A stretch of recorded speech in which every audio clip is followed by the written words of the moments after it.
갈라디아서 5장 4절로 6절에 있는 말씀을 저와 함께 한 목소리로 봉독하도록 하겠습니다.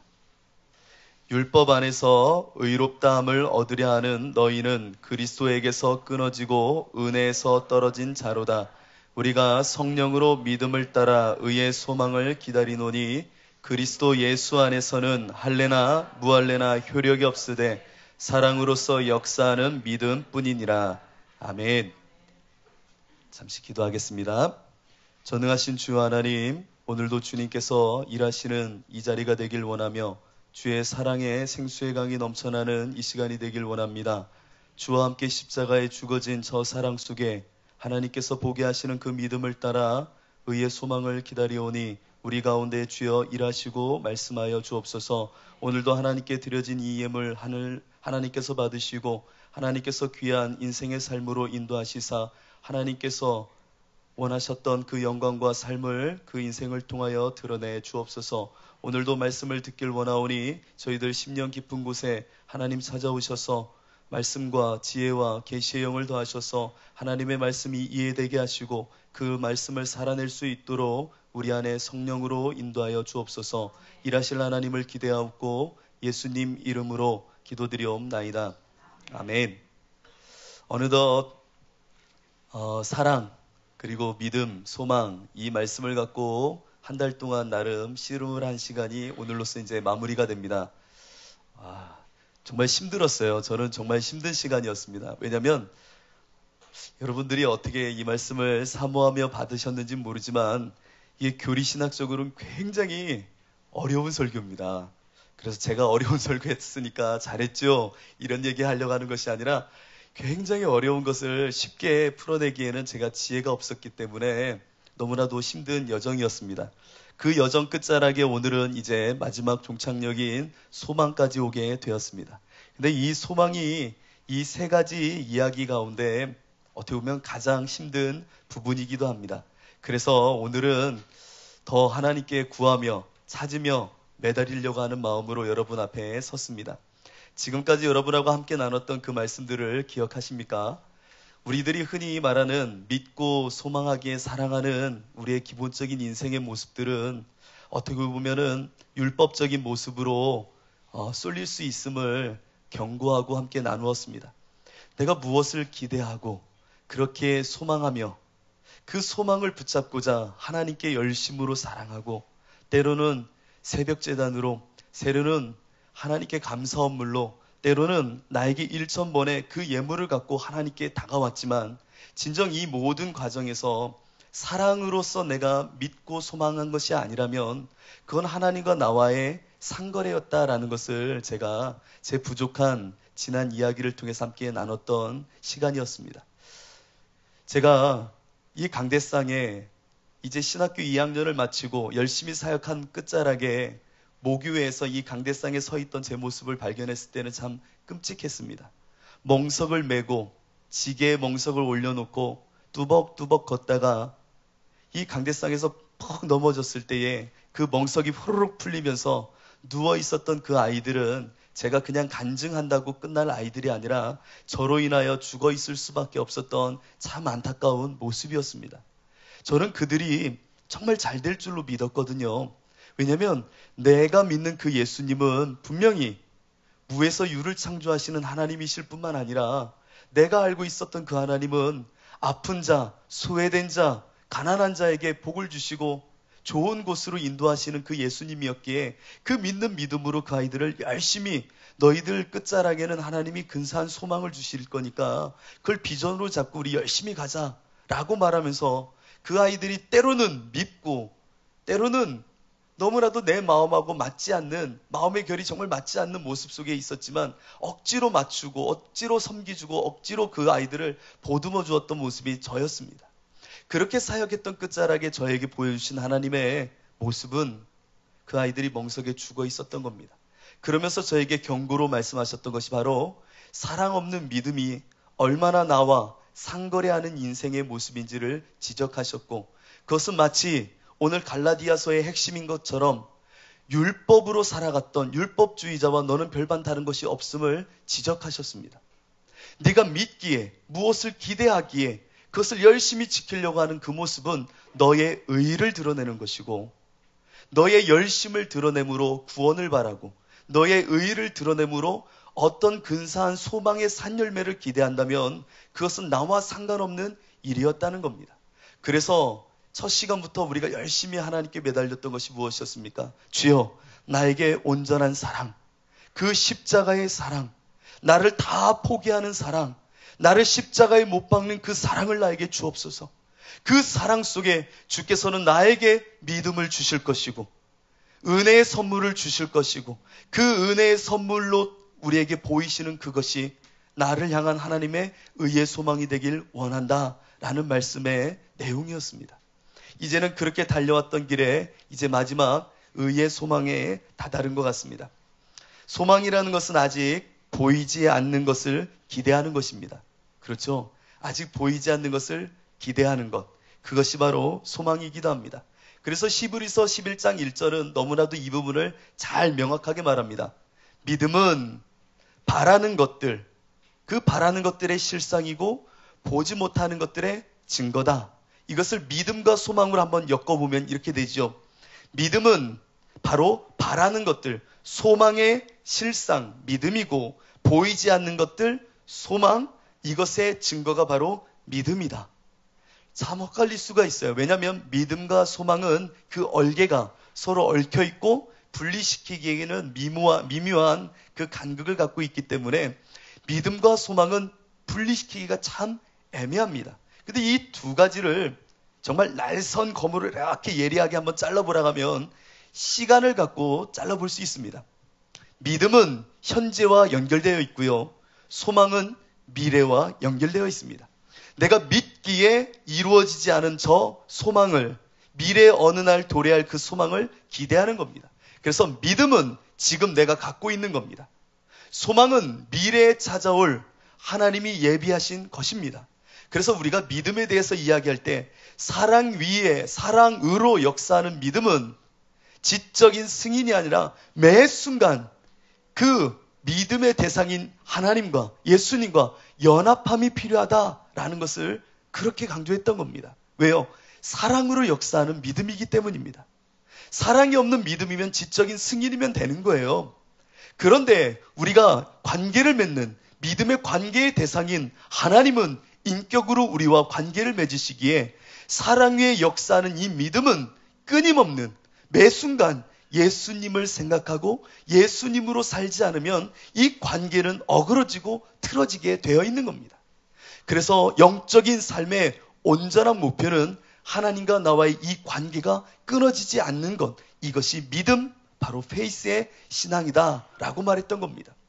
그런데 현재에서 바라보는 이 믿음을 견고히 지켜 미래에 이루어지실 이 소망을 기대할 때에 이 간극을 잘 나누면 소망은 미래와 연결되어 있다라고 제가 이야기했습니다. 근데 이 미래와 연결되어 있는 이 소망에 대해서 정말 중요한 열쇠 하나가 있습니다. 그 열쇠가 무엇일까요? 이 미래에 이루어지실 소망에 대한 열쇠, 이 열쇠가 우리에게 반드시 있어야 됩니다. 미래에 이루실 소망의 열쇠? 그냥 주시면 되는 거 아닌가? 아니에요. 오늘 성경을 명확하게 보면 성령으로 라고 말합니다. 성령으로. 열쇠는 성령입니다. 성령.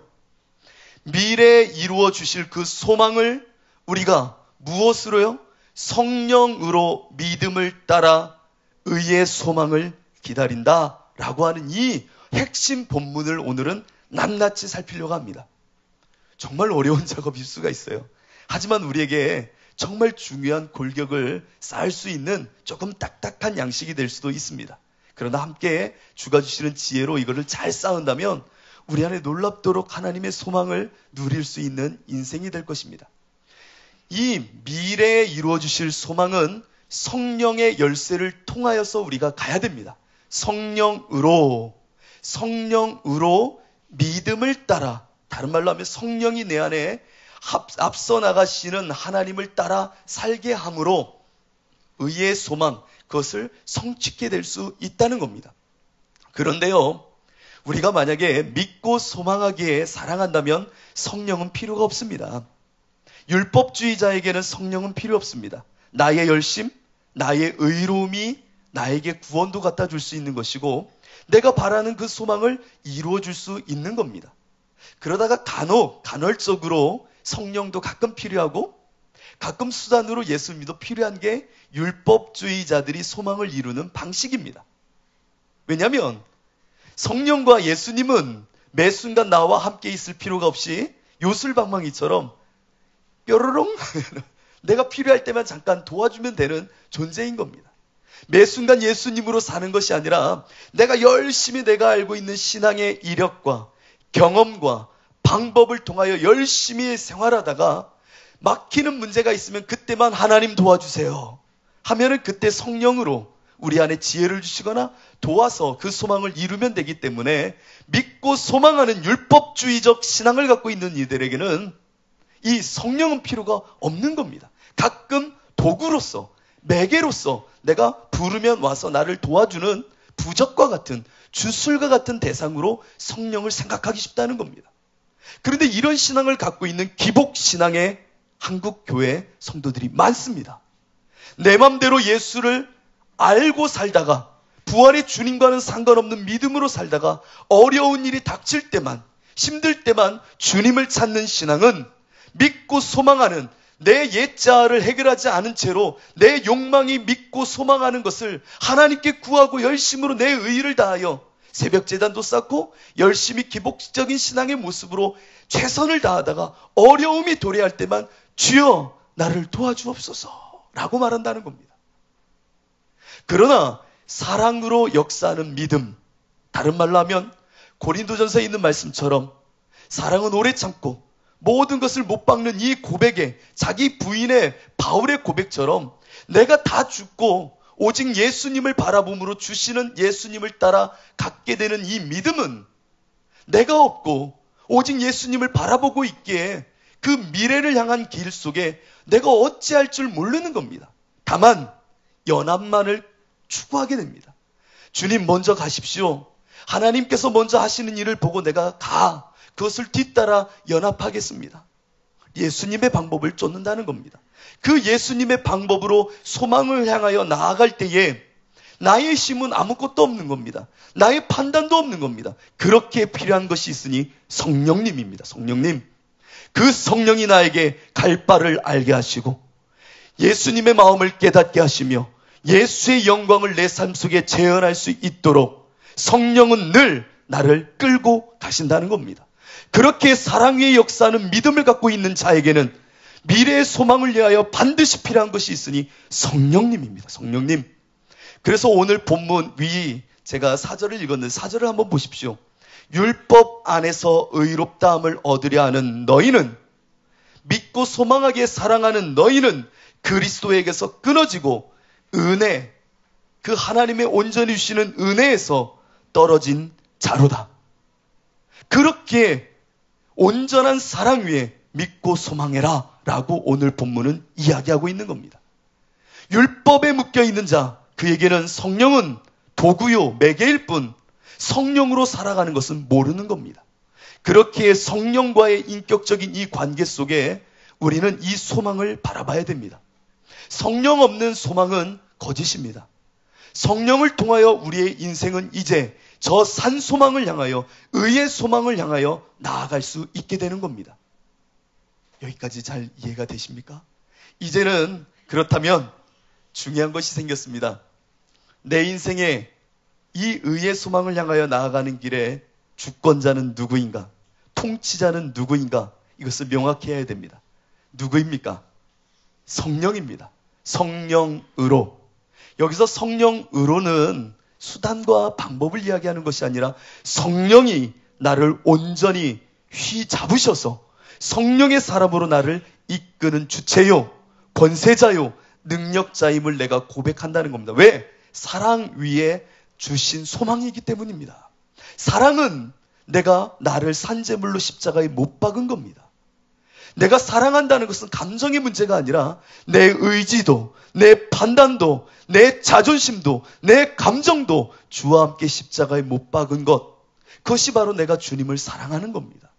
내가 주와 함께 늘 사랑하여 나의 모든 것을 못 박았기에 내 안에 성령은 수단이 아닌 이제 나를 인도하셔 하나님의 일하심을 보게 할 것이고 예수의 영광 그 말씀을 기억나게 하심으로 그것을 뒤쫓아 내가 연합하게 만드는 분이 성령님입니다. 그렇기에 성령은 우리에게 주권자요 통치자임을 분명히 기억해야 됩니다. 내 인생의 주인은 오직 내 안에 계신 성령님, 바로 그리스도의 영, 예수님이 내 인생의 주인이십니다. 그 예수님이 내 안에 성령으로 와 계시니 그분이 나를 이제 인도하실 것이요. 나의 믿음은 아는 것이 아니라 그분과의 연합이며 나를 늘 못 박으면서 그분을 향하여 나아가는 이 걸음 속에 당신은 반드시 예수님이 꿈꾸는 그것 소망을 우리 안에 이루도록 인도하실 거라는 겁니다. 어리석도다 갈라디아 사람들아. 참 재미있는 본문을 제가 읽고 있습니다.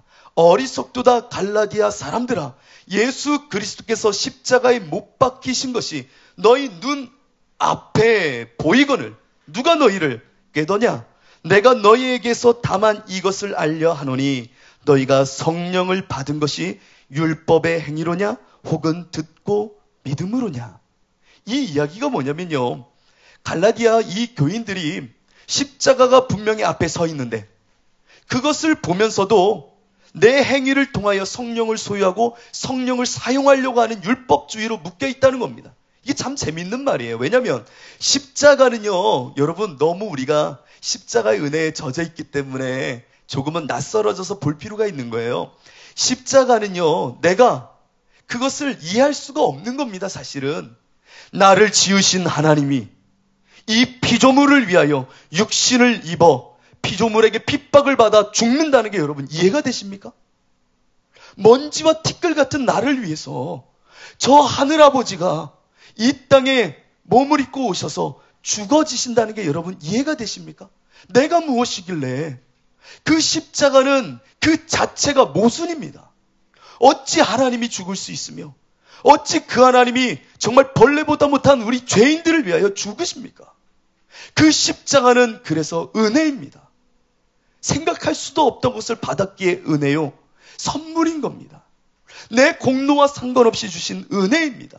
그 은혜 앞에 십자가의 그 은혜를 보면서도 어찌 갈라디아 사람들은 율법의 행위를 통하여 내가 성령도 얻고 믿음을 얻다 말한다면 이것처럼 어리석은 것이 없다는 겁니다.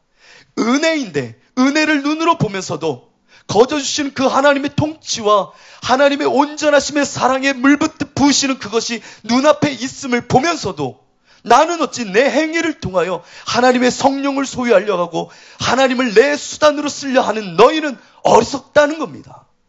온전히 나의 나됨은 하나님의 은혜이지 나의 나됨을 내가 성령을 취하여 만들어내고 내 의의 공로를 만들려 하는 너희 갈라디아 사람들아 어리석도다라는 겁니다.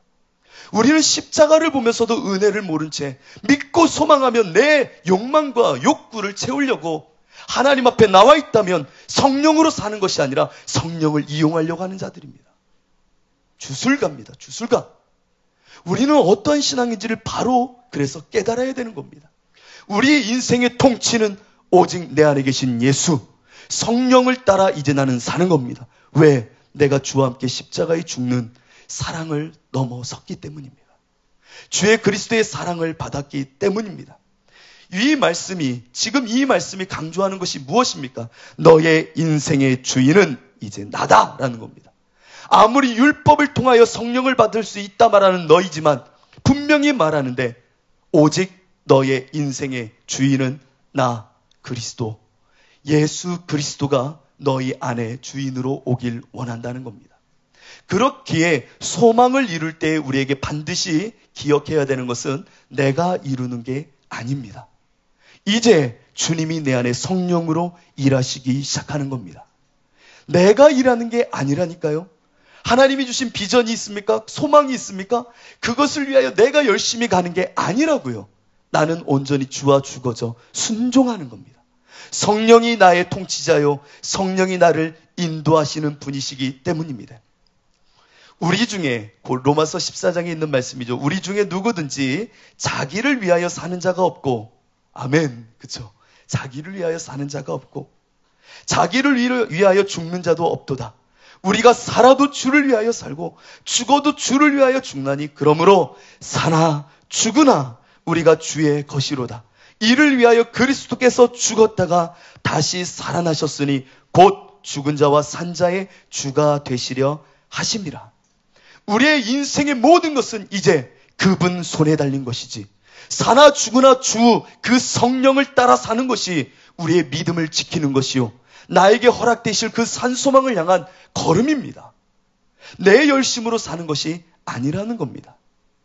구약의 인물 하나를 보면 그 면모를 보게 될 것입니다. 우리 출애굽기 한번 3장을 볼까요? 바로 모세의 이야기입니다. 출애굽기 3장 11절로 12절을 한번 보도록 하겠습니다.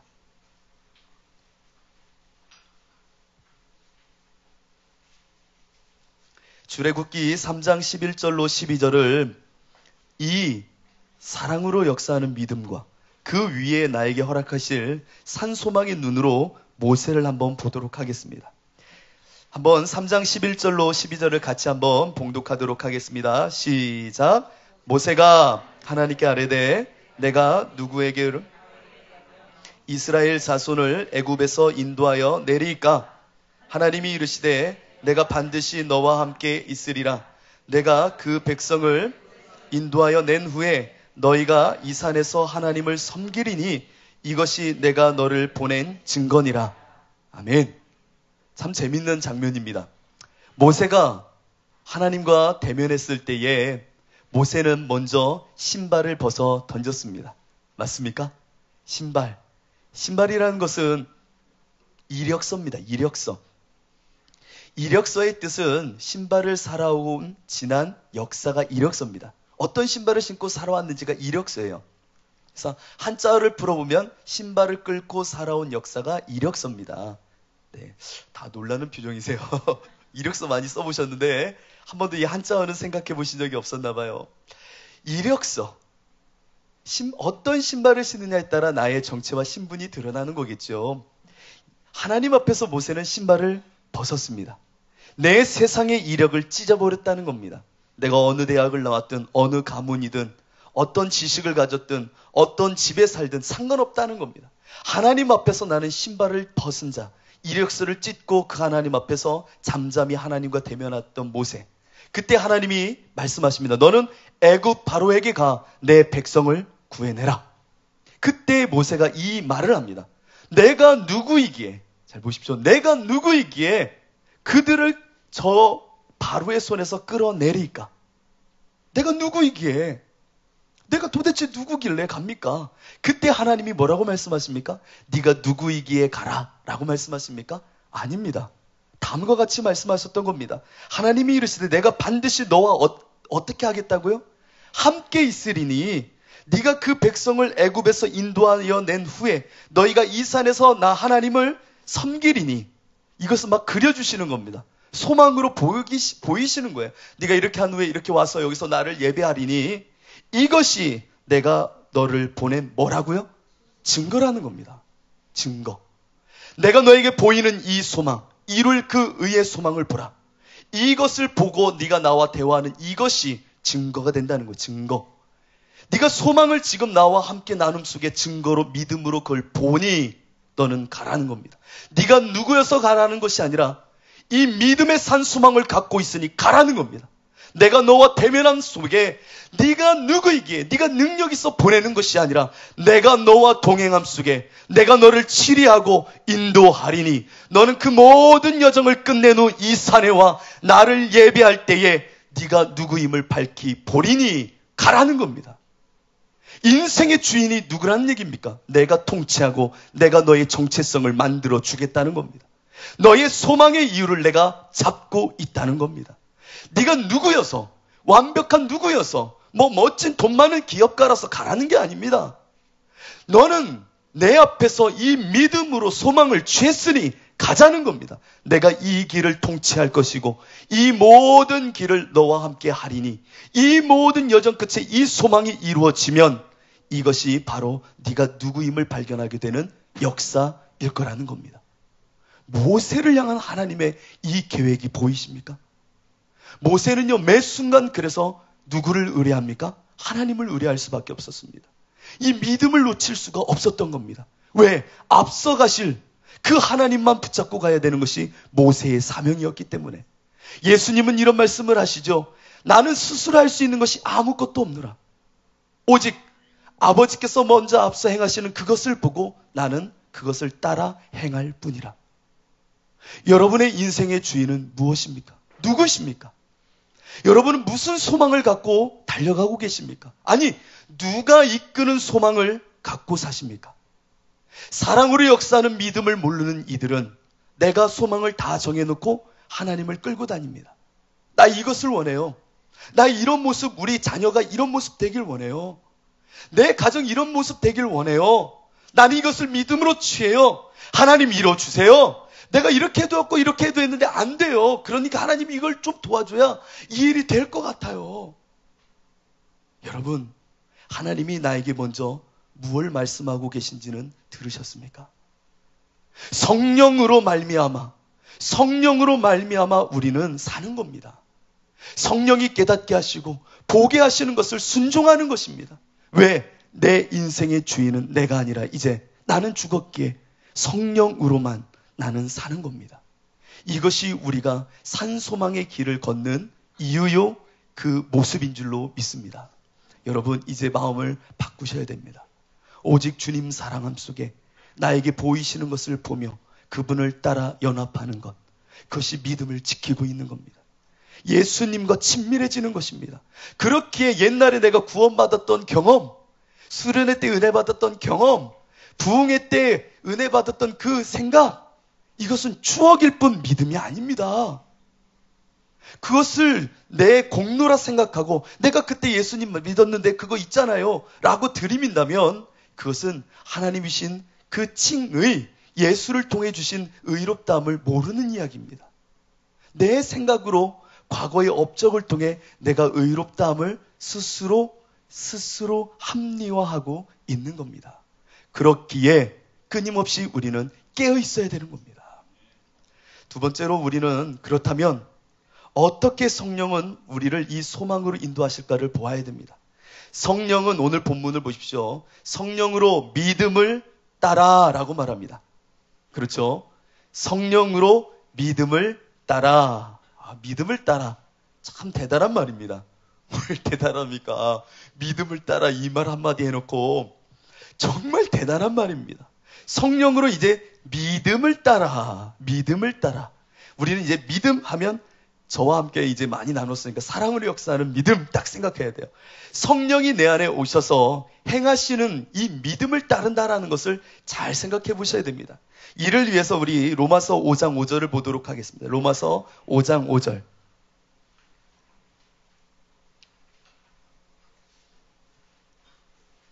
로마서 5장 5절.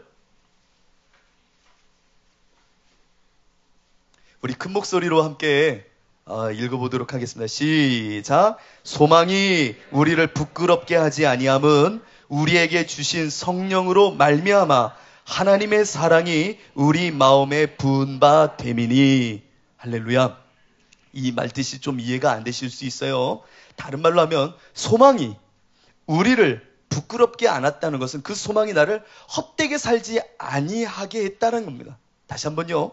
소망이 우리를 부끄럽게 하지 아니함, 이렇게 말하는 것은 소망이 우리를 헛되게 살지 아니했다라는 것은 우리에게 주신 성령으로 말미암아, 성령이 어떻게 하는지를 보십시오. 말미암아 하나님의 사랑이 우리 마음에 부은 바 됨이니. 다른 말로 하면 성령으로 말미암아 하나님의 사랑이 우리 마음에 깨닫게 되니, 하나님의 사랑이 내 안에 깨달아지니, 성령으로 말미암아 사랑이 깨달아지니 이제 소망을 따라 사는 모든 것이 헛되지 않다라는 겁니다. 이해가 되십니까?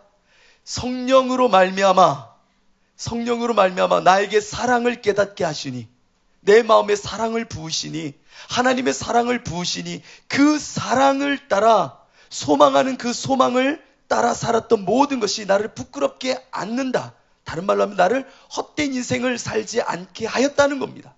그렇기에 성령은 우리 안에 믿음으로 역사하신다는 얘기는 이제 내 안에 하나님의 사랑을 성령은 늘 깨닫게 하신다는 겁니다. 하나님은 늘 우리의 안에 하나님의 사랑을 깨닫게 하시는 분이 성령님입니다. 에베소 교회 기억하시죠? 에베소 교회는 첫사랑을 잃었던, 책망을 받던 교회입니다. 그 외형은 대단했으나 하나님께서는 사랑 없는 그 에베소를 책망하셨습니다. 그리고 뭐라고 말하셨죠? 맨 끝에 성령이 교회에게 하는 말을 들을지라. 성령이 교회에게 무슨 얘기를 했어요? 첫사랑이 상실되어졌음을 책망하고 계시다는 겁니다. 성령은 우리 안에 오셔서 하나님의 사랑을 확증하시고 깨닫게 하시는 분이 성령님이십니다. 성령님. 그렇게 이 믿음을 따라 산다는 것은 성령이 이제 성령으로 말미암아 믿음으로라고 말할 때 이 믿음을 따라서 우리 안에 일하시는 방법은 끊임없이 내 안에 하나님의 사랑이 얼마나 대단한지를 깨닫게 하시는 겁니다. 이것이 우리로 하여금 소망을 붙잡게 하고요. 이 소망을 헛되이 받지 않았음을 증언하시는 것이 이 성령님입니다. 좀 이해가 안 될 수 있기 때문에 저는 막 정리를 했지만 이 말이 정리가 안 될 수가 있어요. 그래서 제가 재밌진 않지만 가슴 아픈 한 이야기를 나누도록 하겠습니다. 2006년이었던 걸로 기억합니다. 조선족 남편이 8년간 식물인간 아내를 한결같이 사랑하며 정성으로 도왔던 참 미담의 주인공 이야기가 한편 소개됐던 적이 있습니다. 그 이야기는 정말 가슴 아프더라고요. 8년 동안 식물인간인 아내를 지극정성으로 돌봤던 조선족의 이야기. 근데 그분과 이제 기자가 인터뷰를 합니다. 그리고 나서 그 인터뷰 끝자락에 그 남편인 사람이 자신이 왜 이렇게 이 부인을 버리지 않고 희망을 놓지 않고 소망을 놓지 않고 사랑했는지에 대해서 다음과 같이 말합니다. 제가 읽어드릴게요. 저는 피부치 하나 없는 고아로 자란 사람입니다. 이런 나를 처음으로 사람 대접해준 사람이 아내였습니다. 세상에서 처음으로 나를 사랑해준 사람도 아내였습니다. 어디에서 태어났는지 부모가 누구인지 모르는 천의 고아요. 별 볼 일 없던 나 같은 사람을 사위로 받아들일 수 없다고 반대하는 친정 부모를 아내가 설득해서 결혼을 허락받았습니다. 결혼을 허락받고도 내가 가난해서 신혼살림을 시작할 엄두를 내지 못할 때에도 내게 와서 결혼해서 살던 어느 날 직장에서 파면당하고 집에 들어갔을 때 그것을 뻔히 알면서도 오히려 삼겹살을 구워주며 아내는 나에게 말을 건넸습니다. 나는 당신만 있으면 돼. 나는 아내로 인해 가족이 무엇인지 알게 되었고 진정한 사랑이 무엇인지 알았습니다. 아내가 아니었다면 절망하며 기죽어 살아갈 수밖에 없던 인생에 아내로 인해서 기쁨과 희망이 넘쳤으며 아내로 인해 저는 죽어도 여한이 없는 생활을 했습니다. 그래서 저는 아내가 저에게 준 사랑을 잊을 수가 없습니다. 저를 사랑하며 희생한 아내를 결코 배신할 수가 없었습니다. 제가 8년간 버틴 힘은 내 사랑이 아닙니다. 저를 향한 아내의 사랑과 희생의 힘 때문이었습니다. 아내의 그 사랑을 내가 알기에 아내를 내가 사랑한 것이 아니라 어떻게 보면 내 사랑의 힘으로 아내를 보듬어 준 것이 아니라 아내의 사랑을 내가 알아서 그 사랑받아 내가 행했던 거라는 겁니다. 여러분, 성령은 내 안에 오셔서 무슨 일을 하시냐면 하나님의 지고지순한 사랑을 깨닫게 하십니다. 끊임없이 나를 위하여 당신의 독생자 아들을 갈기갈기 십자가에 찢어 죽이시기까지 그 아들을 내어주심으로 자기 사랑을 확증하신 그 마음을 깨닫게 하십니다. 나 같은 자가 무엇이길래 하나님께서는 당신의 독생자를 찢어 죽이면서까지 나를 사랑하셨는가? 성령은 끊임없이 저 소망의 길을 갈 때에 이 사랑으로 나를 끊임없이 끌고 갑니다. 사랑을 놓치지 않도록 이 사랑으로 하나님께서 주시는 믿음을 놓치지 않게 하려고 믿음을 따라 행한다는 것은 이제 내 안에 이 사랑을 깨닫게 함으로 하나님과 연합하는 그 믿음을 지키게 한다는 겁니다. 그래서 로마서는 여러분 아까 로마서를 폈죠. 8장을 한번 보시겠습니다. 로마서 8장 35절을 보면 다음과 같이 나옵니다. 이 본문이 이제 조금 우리 눈에 들어올 것입니다. 로마서 8장 35절입니다. 한번 같이 읽어볼까요? 시작. 누가 우리를 그리스도의 사랑에서 끊으리요? 환난이나 곤고나 박해나 기근이나 적신이나 위험이나 칼이랴. 그 어떤 것도 우리를 하나님의 이 사랑, 성령이 늘 이걸 깨닫게 하신다는 겁니다. 그 어떤 것도 우리를 향한 그 하나님의 사랑을 끊을 수가 없다는 겁니다. 이후에 이런 말을 로마서 다음 절인데 제가 읽겠습니다.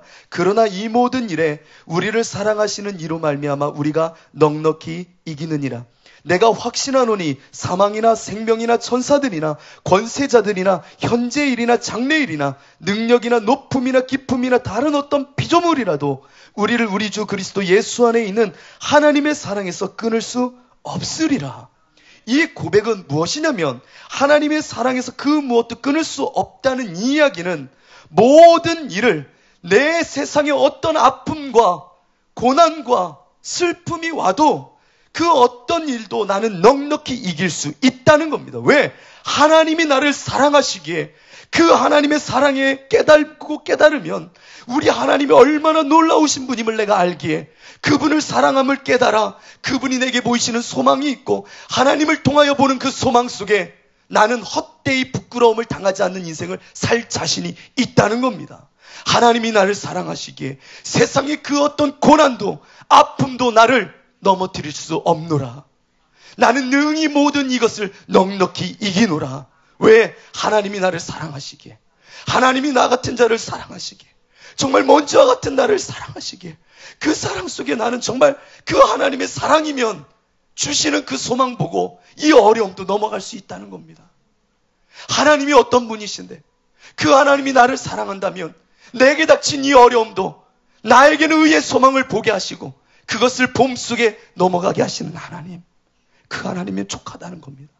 그렇게 세상 어떤 높고 낮고 천사든 뭐든 상관없다는 겁니다.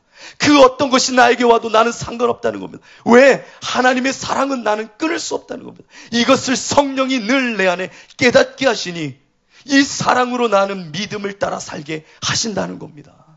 여러분, 그렇게 사랑으로 역사하는 믿음과 성령으로 말미암아 믿음을 따라 산다는 이 소망이 얼마나 중요한지를 우리는 알아야 됩니다. 성령이 내 안에 늘 사랑으로 깨닫게 하시는 겁니다. 여러분, 하나님의 사랑을 절대 놓쳐서는 안 됩니다. 성령은 이 일을 통하여 우리를 인도하십니다. 그렇게 사랑이신 하나님 안에 소망이 있는 겁니다. 아멘이십니까? 그 사랑의 근원이신 하나님 안에 있을 때 나는 그 사랑의 연합 속에 소망할 수 있게 되는 겁니다. 디모데전서 4장 10절은 말하죠. 이를 위하여 우리가 수고하고 힘쓰는 것은 우리의 소망을 살아계신 하나님께 두미니 곧 모든 사람 특히 믿는 자들의 구주시라. 디모데전서 5장 5절은 참 과부로서 외로운 자는 하나님께 소망을 두어 주야로 항상 간구와 기도를 하거니와. 디모데전서 6장 17절은 이렇게 말합니다. 내가 이 세대에서 부한 자들을 명하여 마음을 높이지 말고 정함이 없는 재물에 소망을 두지 말고 오직 우리에게 모든 것을 후히 주사 누리게 하시는 하나님께 두며. 베드로전서 1장 21절은 말합니다. 너희는 그를 죽은 자 가운데서 살리시고 영광을 주신 하나님을 그리스도로 말미암아 믿는 자니 너희 믿음과 소망이 하나님께 있게 하셨느니라. 우리는 이 모든 것의 근원에 사랑으로 역사하셨던 그 사랑, 성령은 이것을 깨닫게 하심으로 의의 소망을 늘 갈망하게 만든다는 겁니다. 왜? 하나님을 사랑을 잊지 않게 함으로 내가 사랑하는 그 하나님을 통하여 의의 소망이 없어지지가 않는 겁니다. 제가 처음 예수님을 만났던 적은 중학교 2학년 때였습니다. 다소 많이 가난했던 집이었던 것 같아요. 지금은 괜찮게 살아요. 그때는 좀 가난했어요. 아버지가 지금은 장로님이 되셨지만 그때는 술을 좋아하셨어요. 제가 이렇게 가족 얘기하면은 옛날에는 인터넷 방송이 없어서 그냥 하면 그냥 말았는데 저희 아버지가 보실까봐 이제는 겁이 나요. 참. 근데 뭐 어떻게 하겠어요. 그때 그랬고 지금은 너무 근사한 아버지가 되셨는데, 근데 그때 술을 좋아하셨어요. 그 술을 좋아하는 그 가정의 기본적인 생활을 아시잖아요. 너무 힘들었고 외롭고 우울했어요. 그래서 어떻게든 이겨내려고 노력하던 그때에 중학교 2학년 처음 끌려간 수련회에서 저는 하나님을 만나게 되었습니다. 인격적으로 예수님과 함께 정말 십자가에 죽는 그 시간을 경험하니까 너무 감동이더라고요. 정말 내 인생을 전복시킨 그 하나님 앞에 울며 울며 매일 저녁이면 시골 그 교회 건축하기 전이었기에 시골 그 마룻바닥에 가서요 막 기도했어요. 기도하던 어느 날이었는데 그냥 기도하지 않았습니다. 저는요 주여 주여 목이 찢어질 때까지. 왜냐면 찢어지면 하나님 불쌍해서 더 은혜 주실 줄 알고 막 주여 그리고 막 배가 이거 막 정말 창자가 끊어진다고 하잖아요. 이게 붓는 정도로 막 목소리가 항상 쉬어 있었어요. 그러면 아이들이 친구들이 물어보고 너 왜 목이 쉬어 있어? 그러면 나 감기 걸렸어. 이렇게 말하면서 다녔거든요. 그렇게 예수님 믿던 어느 날 정말 저녁에 또 가서 마루바에서 쥐야 하는데 펑 하면서 제가 이전에 한번 간증했던 것 같아요. 눈물이 쏟아진 줄 알았고 콧물이 쏟아진 줄 알았어요. 그냥 막 기도하면서 뭐가 터졌기 때문에. 그래서 훌쩍이면서 하나님 하면서 막 기도를 했죠. 그리고 나서 불을 켰는데 이게 뭐 웬일입니까? 코피가 터졌던 겁니다. 코피가 터졌. 여러분 한번 코피 터지게 한번 소리 질러보세요. 그냥 주여 하지 마시고 주여 하면요 이게 막 펑 터집니다. 비염 있으신 분들 와 그러면 근데 코피가 딱 터진 거예요. 근데 그것도 모르게 훌쩍이면서 기도하고 마치고 불 켰더니 여기가 다 피예요. 피. 저는 예수 피에 젖어 있었답니다. 이렇게 이렇게 젖어 있는데 그때 흘린 그 피가 하필이면 성경책 요한계시록 2장에 쫙 뿌려져 있습니다. 그 성경책을 제가 아직도 못 버려요. 그 성경책을 보면요. 요한계시록 2장에 뭐가 있죠? 에베소 교회 첫사랑을 회복하라. 그 즈음에 그 핏자국이 있어요. 그래서 제가 힘들고 어려울 때면 성령이 저에게 신학생 시절에 감리교 신학대학 다닐 때 얼마나 신학교 가기가 싫은지요. 너무 힘들었어요. 이거 웃고 있는 하림이가 있는데 그 이유를 알아요. 너무 힘들었어요. 정말 힘들었어요. 이거 내가 왜 목회를 한다고 내가 왜 미쳤지? 부모님이 가지 말라고 할 때 가지 말걸. 이게 왜 선생님이 가지 말라고 미쳤다고 가지 말라고 할 때 가지 말걸. 내가 왜 여기 와가지고 이런 고생을 할까 막 몇 번을 도망가려고 그랬어요. 자퇴서도 썼고요. 부모님 죄송합니다. 자퇴서도 썼고요. 4학년 때는 부모님한테 어학연수 간다고 거짓말하고 대출받아서 사실은 유럽으로 도망가려고 죄송합니다. 이렇게 막 유레일에 막 다 끓여놓고 막 태극기 꽂아놓고 배낭 메고 있었어요. 가려고. 여름방학만 되라. 내가 학교 자퇴하고 간다. 막 그랬었거든요. 그때마다 하나님이 저에게 그 성경책을 보게 하셨어요. 첫사랑. 내가 너를 얼마나 사랑하는데. 내가 너를 얼마나 사랑하는데. 지금 이 역경과 아픔이 싫다고 도망가지 말아라. 내가 너에게 의의 소망을 주마. 걱정 마. 걱정 마. 내가 너를 사랑하는 지존자요. 내가 너를 사랑하는 전능자다. 라고 하시면서 얼마나 나를 사랑하시는지 그 성경을 통해 돌아오게 하시고 또 돌아오게 하셨습니다. 아마 그 성경책이 없었으면 전 지금쯤 딴 일을 하고 있을 것 같아요. 정말로요. 그래서 제 서재에 보면 그 성경책이 다 꽂혀 있습니다. 그래서 저는 이거 나중에 갑으로 주려고요. 그 사랑이 무엇이길래 나로 하여금 끊임없이 믿음을 따라 살게 하더라는 겁니다. 소망을 갖게 하더라는 겁니다. 나는 죽고 예수가 내 안에 보게 하심을 따라 소망을 갖게 하더라는 겁니다. 그 사랑이 무엇이길래요? 그와 같이 성령은 그래서 끊임없이 내 안에 믿음을 따라 살게 합니다. 다른 말로 하면 사랑으로 역사하는 믿음을 생각나게 하고 기억나게 하심으로 당신이 원하시는 그 길로 나를 끌고 가시는 분이십니다. 이제 우리는 한 가지를 더 기억할 때입니다. 성령은 그러면 어디까지 끌고 가느냐? 오늘 본문은 말하죠. 뭐라고 말합니까? 의의 소망이다 라고 말합니다. 의의 소망. 그냥 소망이 아니라 의의 소망이라고 말합니다. 의의 소망은 성령의 인도하심에 따른 미래적인 결과물이죠. 성령의 인도 아래서 성도들은 하나님의 아들, 구원의 상속자가 되었습니다. 하나님의 영, 성령으로 인도함을 받는 우리는 이제 하나님의 상속자 아들이죠. 그 성령으로 인도함을 받는 우리는 어디까지 끌고 가시려고 하냐면 의의 소망까지 끌고 가신다고 합니다. 의의 소망은 다른 말로 하면은 내가 예수를 믿어 의롭다함을 받은 이 칭의를 이제 부활의 완전함, 구원의 완성까지 나를 끌고 가시겠다는 겁니다. 그러니까 다른 말로 하면 완전한 생명에까지, 온전한 구원에 이르기까지 나를 끌고 가시겠다는 겁니다. 하나님께서 내 안에 일하시는 이 소망은, 의의 소망은 그렇기에 생명인 겁니다. 내가 믿음을 지켜 나를 저 소망의 길로 끌고 갈 때에는 그곳에 무엇이 있다고요? 완전한 구원의 완성이 있다는 겁니다. 우리는 지금 선줄로 생각해서는 안 됩니다. 늘 믿음을 지켜 의의 소망에 이르도록 살아가는 자들입니다. 이 땅에서 기업을 일구고 부자가 되려고 사는 거 아닙니다. 예수 믿어서 부자 되려고 내 기대와 소망과 바램을 이루려고 예수 믿는 게 아닙니다. 성령을 통해 사랑의 역사하는 그 믿음 속에 나는 내 옛자와 내 욕망과 내 모든 것을 십자가에 못 박았다라고 믿는 겁니다. 그렇게 내 욕망을 위하여 바라고 소망하면서 신앙생활하는 것이 아니라 온전한 구원, 저 거룩함에 도달하려고 우리는 살아가고 있다는 겁니다. 그러면 여러분을 향한 소망을 한번 평가해 볼 필요가 있습니다. 여러분의 소망은 생명입니까? 여러분이 지금 꿈꾸는 그 소망, 주 안에서 꿈꾸는 그 소망은 생명입니까? 의의 소망이 맞습니까? 아니라면 근본부터 다시 바꿔야 되는 겁니다. 예수님의 부름의 소망, 예수님께서 여러분에게 소망을 주시죠. 부름의 소망, 의의 소망을 주셨다고 생각해 보십시오. 부름의 끝자락에 누가 있어야 됩니까? 다시 한번요. 부르신 그곳, 불러 마지막 죽는 그 순교라면 순교의 자리까지 여러분 도달했다면, 의의 소망까지 갔다면, 부름의 소망까지 갔다면 그 소망에 누가 있어야 됩니까? 무엇이 있어야 됩니까? 부르신 분이 계셔야죠. 예수님만 계셔야 되는 겁니다. 그런데 불러간 그곳에 내가 있고 돈이 있고 명예가 있습니까? 그건 소망이 아니었습니다. 부르신 분이 예수라면, 나에게 의의 소망을 주신 분이 정말 내 안에 있는 성령이라면 부르심 끝자락에는 오직 예수만 있어야 됩니다. 나도 있어서는 안 됩니다. 부르심 끝에는 예수만 있는 겁니다.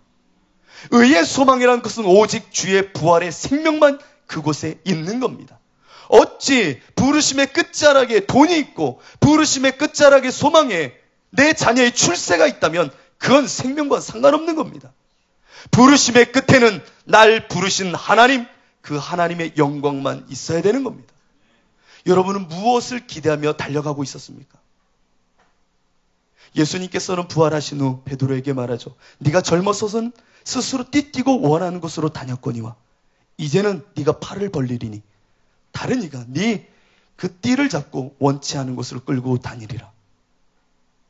부르심의 끝에는 내가 원하는 곳으로 가서 내가 원하는 명예와 내 이름을 드러내는 것이 아니라 부르신 예수만 있어야 된다는 겁니다. 여러분은 정말 사랑으로 주시는 의의 소망을 갖고 계신 겁니까? 내 자녀를 향한 의의 소망이 맞았습니까?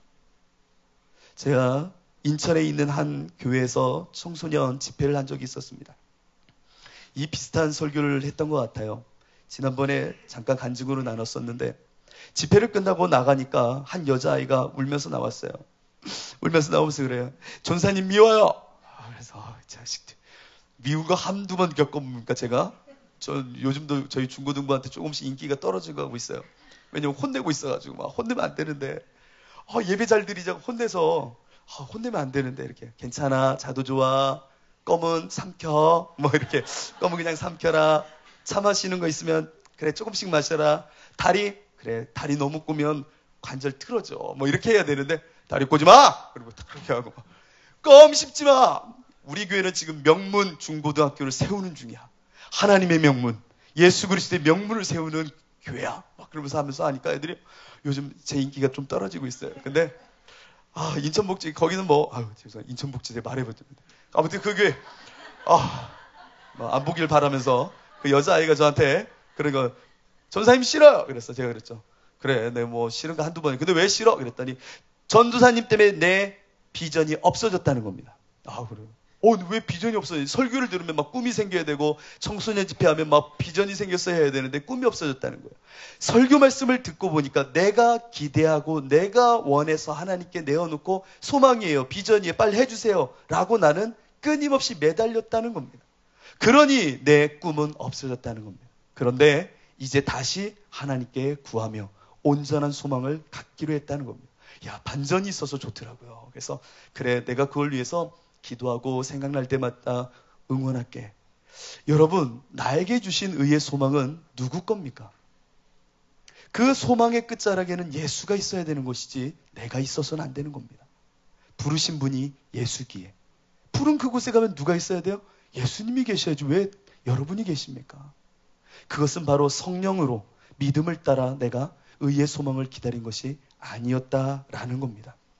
우리의 모습 속에 우리는 그래서 이제 마지막으로 다음 하나를 기억했으면 좋겠습니다. 그것은 기다린다라는 마지막 서술어입니다. 우리가 성령을 따라 이제 믿음으로 의의 소망을 기다리노니 뭐 한다고요? 기다린다라는 겁니다. 기다린다는 것은 멈춰 있는다라는 뜻이 아닙니다. 시간으로 시간의 범주라면 멈춰 있는 것이죠. 그러나 공간으로 얘를 끌고 가면 다름질과 선한 싸움의 역동이 보이는 겁니다. 성령으로 나는 이제 싸우며 가는 겁니다. 선한 싸움, 영적인 싸움, 옛사람과 그리스도의 이 싸움, 끊임없는 내 자아의 싸움. 성령은 나를 통하여 그냥 멍하니 기대하고 하나님 주신 소망이니까 되겠지. 성령 충만이면 모든 소망 하나님 다 해주실 거야가 아니라 나로 하여금 기다리게 한다는 것은 선한 싸움을 살아가도록 우리를 인도하신다는 겁니다. 저는 강경이 제 고향이에요. 한번 홍수가 난 적이 있었어요. 그래서 한동안 80년대에 정말 홍수 나오면 저희 동네에 그 영상이 보여졌었거든요. 그 영상 속에 참 재밌었던 게 하나가 있었는데 아직도 잊혀지지 않습니다. 집 떠내려가고 돼지 떠내려가고 막 하는데 떠내려가지 않는 게 있었어요. 그건 갈대였습니다. 갈대가 안 떠내려가더라고요. 그런데 마치요 이 거센 금강 물줄기예요. 이 갈대가 거슬러 올라가는 것처럼 보이더라고요. 물살이 이렇게 내려가는데 뿌리를 내리고 있던 갈대는 그 물살을 거슬러 올라가는 것처럼 보이더라고요. 기다리는 것 같고 멈춰 보이지만 그 거센 물살을 힘겹게 뿌리에 모든 것을 내려 거슬러 올라가는 선한 싸움의 모습이 보이더라고요. 우리는요, 이 의의 소망을 기다릴 줄 알아야 됩니다. 이 선한 싸움을 싸워 이길 줄 알아야 된다는 겁니다. 그래서 디모데전서를 보면은 믿음의 선한 싸움을 싸우라. 영생을 취하라. 이를 위하여 내가 부르심을 받았고 많은 증인 앞에서 선한 증언을 하였도다. 나는 선한 싸움을 싸우고 나의 달려갈 길을 마치고 믿음을 지켰으니. 이 모든 표현이 뭡니까? 주가 주시는 저 의의 소망을 이루고자 나는 내 옛자를 끊임없이 십자가에 못 박고 내 삶을 성령의 소욕을 따라 성령의 말씀하심을 따라 살아간다는 겁니다. 사랑으로 역사하는 믿음 속에 이제 믿음을 지켜 의의 소망을 향하여 달려가십니까? 여러분 안에 영적 싸움은 시작된 겁니다. 하나님의 길, 성령의 인도함을 따라 살 때에 내 옛 자아는 여러분 그냥 놔두지 않습니다. 겉사람은 여러분을 의의 소망까지 가도록 생명의 자리까지 가도록 그냥 놔두지 않습니다. 끊임없이 나를 붙잡을 것입니다. 나를 죽음의 길로 끌고 갈 것입니다. 구습은 끊임없이 나를 족쇄처럼 묶어 그 하나님의 영광의 의의 소망에 이르지 못하도록 우리를 붙잡을 거라는 겁니다.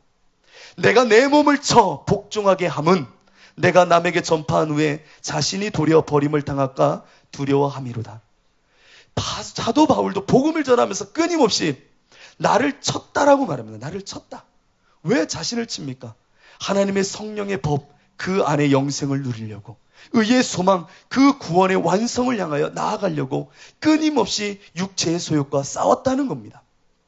우리는 싸우는 자입니다. 기다리는 자가 아닙니다. 멈춰 있는 자가 아니라고요. 영적 싸움에서 우리는 이제 승리를 향하여 나아가는 겁니다. 저는 이런 설교를 할 때면 구약의 한 인물을 꼭 생각합니다. 바로 야곱입니다. 야곱이 하나님과 씨름을 냈죠. 천사와 씨름을 내서 얻은 것은 이스라엘이라는 이름과 복이었습니까? 맞습니다. 보이지 않는 복이었지요.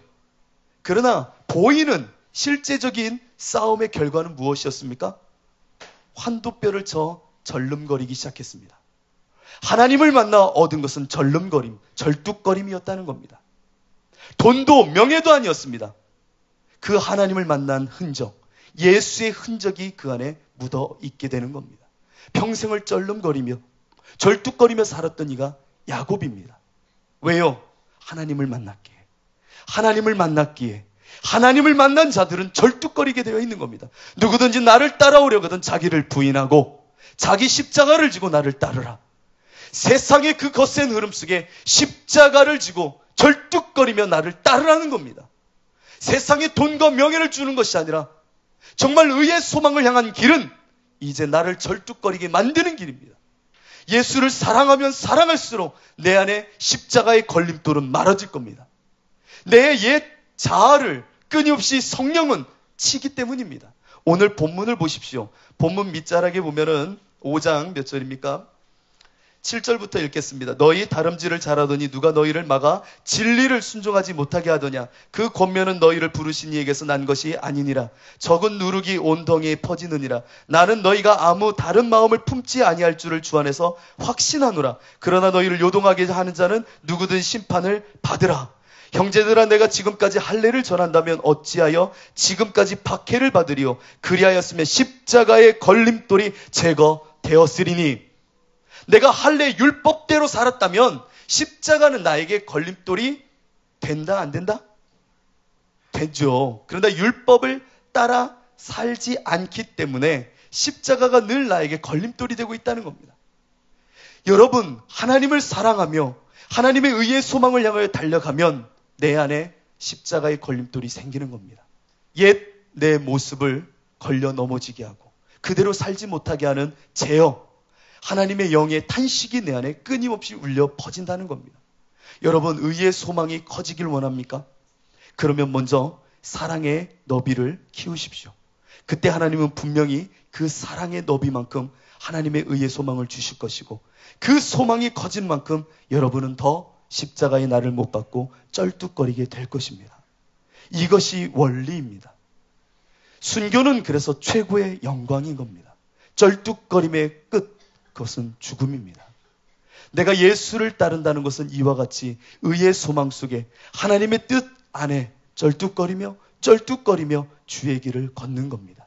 그 길 끝자락에 바로 의의 소망이 놓여 있다는 겁니다. 그래서요, 저는요, 의의 소망이라는 단어가 조금 맞지 않다 생각해요. 제가 그래도 바꾸자는 얘기가 아닙니다. 오해하지 마세요. 저에게는 더 현실적인 의의 소망이라는 단어보다 하나님의 근심이라는 말이 더 좋은 것 같아요. 하나님의 의의 소망, 그것은 바로 나를 향한 아버지의 커다란 거룩한 근심이 있느냐의 문제입니다. 아버지께서 근심하는 그것, 나를 통하여, 이 민족을 통하여 근심이 내 안에 있느냐를 여러분 생각해 보십시오. 그것이 여러분의 의의 소망입니다. 나로 하여금 고민케 하고 넘어지게 하는 것이 세상 근심입니까? 그것은 십자가의 걸림돌이 있는 사람이 아닙니다. 오직 하나님 때문에 나에게 근심이 생긴다면 그것은 바로 여러분을 향한 의의 소망인 것입니다. 그래서 마가복음은 이런 말씀을 또한 기록하고 있죠. 만일 내 손이 너를 범죄하게 하거든 찍어버리라. 장애인으로 영생에 들어가는 것이 두 손을 가지고 지옥 곧 꺼지지 않는 불에 들어가는 것보다 나으니라. 예수 때문에 우리는 늘 거룩한 근심 속에 이런 것을 제거하며 나가는 겁니다. 내 눈이 범죄하면 눈을 뽑아버리고, 이걸 너무 진지하게 받으시면 또 안 되는데, 손을 잘라버리고 다리를 잘라버리고, 그리고 천국, 저 의의 소망을 얻는 것이 훨씬 낫다는 겁니다.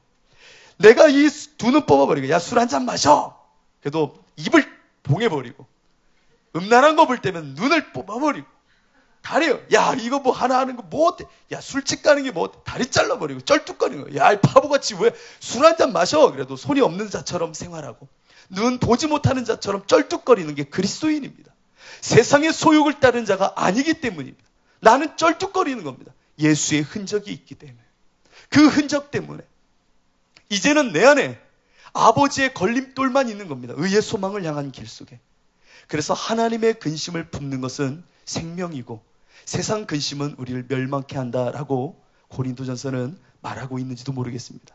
그래서 고린도후서 7장 11절로 12절을 마지막으로 읽도록 하겠습니다. 하나님의 뜻대로 하는 근심은 후회할 것이 없는 구원에 이르는 회개를 이루는 것이요, 세상 근심은 사망을 이루는 것이니라. 보라, 하나님의 뜻대로 하게 된 이 근심이 너희로 얼마나 간절하게 하며, 얼마나 변증하게 하며, 얼마나 분하게 하며, 얼마나 두렵게 하며, 얼마나 사모하게 하며, 얼마나 열심 있게 하며, 얼마나 벌하게 하였는가.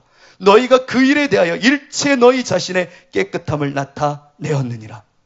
여러분, 하나님의 근심을 가지십시오. 세상 근심이 아니라 하나님의 근심이 나를 얼마나 변증하며, 나를 얼마나 열심히 있게 만들며, 나를 얼마나 게으르지 않게 만드는지를 보아야 됩니다. 그 절뚝거림을 보아야 됩니다. 이것을 볼 때에 나의 의의 소망이 멀지 않았음을 확인하게 될 것입니다. 여러분, 이 의의 소망 안에서 하나님께서는 반드시 여러분에게 놀랍도록 산소망의 열매를 주실 것입니다. 이것을 품고 사십시오. 우리 이 시간 함께 찬양하셨으면 좋겠습니다.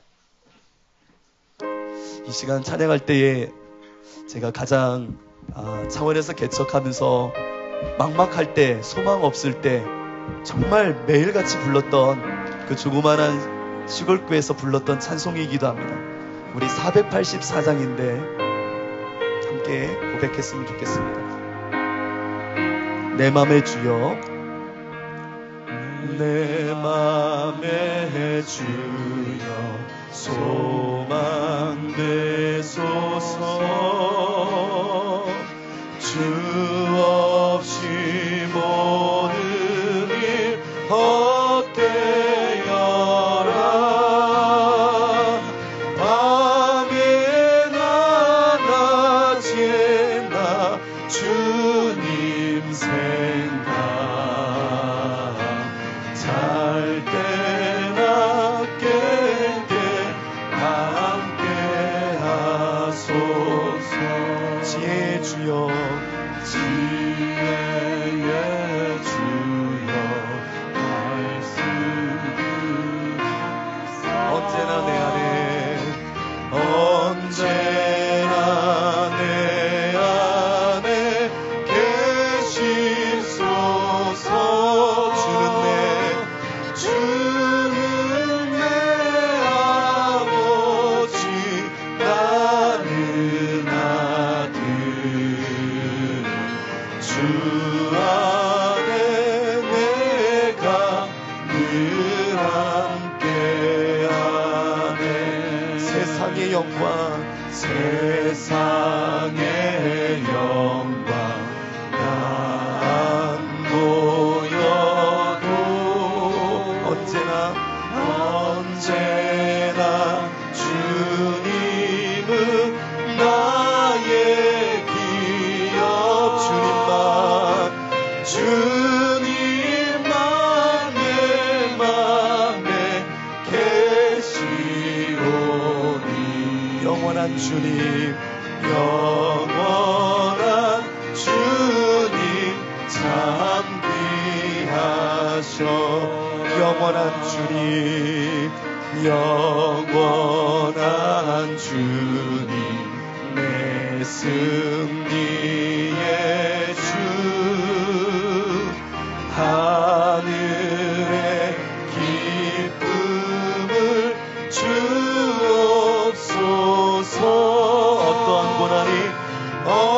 어떠한 고난이 닥쳐와도